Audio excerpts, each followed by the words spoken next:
Senator Leyonhjelm. Thank you, Mr Acting Deputy President.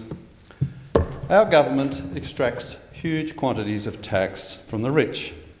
It does this for no other reason than that's where the money is, and it is addicted to huge spending. The imposition of heavy tax burdens on the rich is inherent in our progressive income tax system. It is supported by each of the major parties in Australia, and it is commonplace in the developed world. But this extraordinary taxation of the rich is immoral. Some will instinctively disagree. They will defend tax attacks on the rich by referring to the so-called ability to pay. Ability to pay principle, they will even say. But this is no more than the idea that the government should take what it can get. There is absolutely nothing principled about it. Your next-door neighbour might have the ability to pay for your lunch, but that does not mean it is moral for you to take money from his wallet when you're feeling peckish. Some will say that taking more money from the rich is justified by the idea that money in the hands of the poor boosts social well-being more than in the hands of the rich.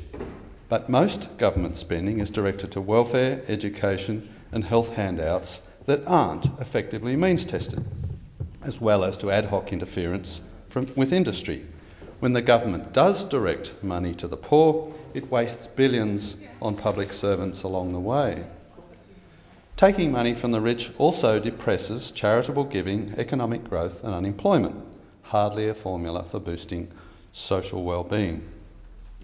Some people may harbour the idea that tax attacks on the rich are moral because the rich enjoy ill-gotten gains. This is crude and wrong. It would be rare for a rich person's wealth to be a result of corrupt acts by the person or their forebears, and corrupt acts should be prosecuted individually, strenuously and directly, rather than used as a justification to tar all rich people with the same brush. Some may say that it is moral to tax the rich because their money is the result of luck. But by this logic, it's okay to take money from someone who just won lotto. Regardless of the extent to which luck played a part and how much money rich people have, the simple point is this: it's still their money. There is nothing moral about singling out the rich for tax attacks. The only morally defensible tax principle is the benefit principle. This is the idea that people can be taxed if they benefit from the associated government spending.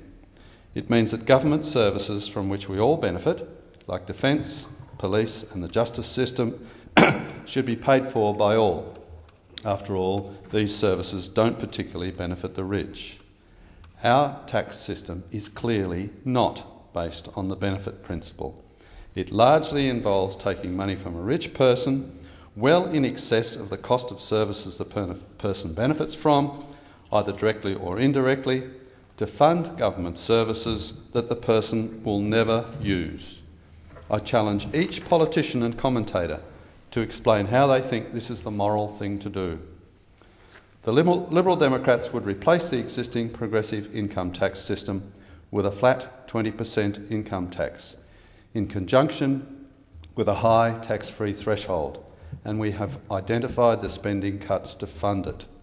This policy wouldn't completely remove discriminatory tax treatment of the rich, but it would be a huge step in the right direction. In contrast, the major parties will adopt immoral policies that maintain high income tax rates and increase tax on superannuation, capital gains and property investment. I will oppose all these immoral tax attacks on the rich, and any fellow Liberal Democrats who join me on these crossbenches after the next election will do the same.